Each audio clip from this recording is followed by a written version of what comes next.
i-adjust mo to. Mm. Ang ganun naman parang lumalagatak pa rin yung ano, parang tumutunog siya pag ginagano. Pag lumalagitik, walang magiging problema. Kumbaga, Mm. ang ibig ko sabihin, pag lumalagitik, minsan nagiging normal yan. Hmm. Huwag lang talaga pag lumalagitik na sumasakit siya. Hindi naman. Pag medyo matagal na kasi parang medyo nangangalay lang. Pag matagal, pagka... Pero nang in-adjust mo, naging okay naman. Pero parang nang tumagal na mga isang 4 na araw siguro, ano, parang bumalik siya sa dati. Bumalik siya sa dati. Kasi, siyempre, kakain na tayo. Oo. Malalaban na tayo ng mga Kainan pakabakang ano. Ngayon, nangangalay siya. Pero hindi naman siya totally masakit. Hindi man masakit. Nga. Wide? Okay. Okay, sarap.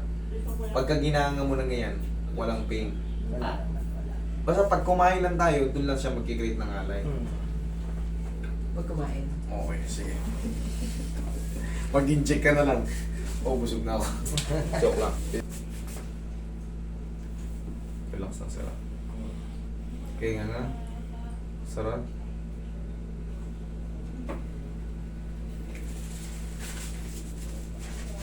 Sige nga. Dahan-dahan sarap. Sa panganga. Dahan-dahan sarap. Dahan-dahan lang. Okay nga. Dahan-dahan sarap. Okay, sige. Isang nangang malaki. Dahan-dahan sarap. Yan. Yung kailangan natin. Diyan ka lang muna. Sarap. Kailangan tumulas yun. Medyo... Tumulas eh.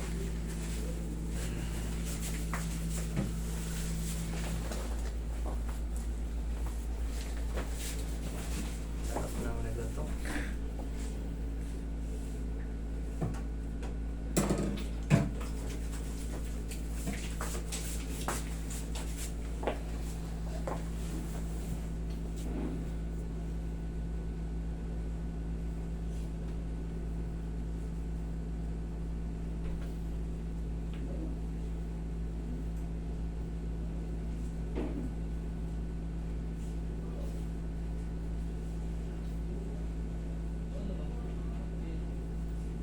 Pero yung tuhod ko, okay na master eh.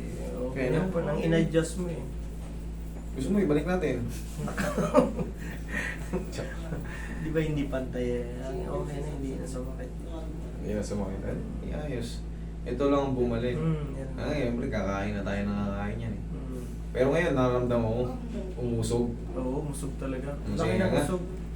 Sara, walang masakit. Oo. Yan na yun. Kasi pag dinislocate ko yung panga mo, ay siyempre, pag nga mo, masakit na yan. Pero kung walang masakit, sakto lang yun yung binalikan. Okay? Sakto ang binalikan.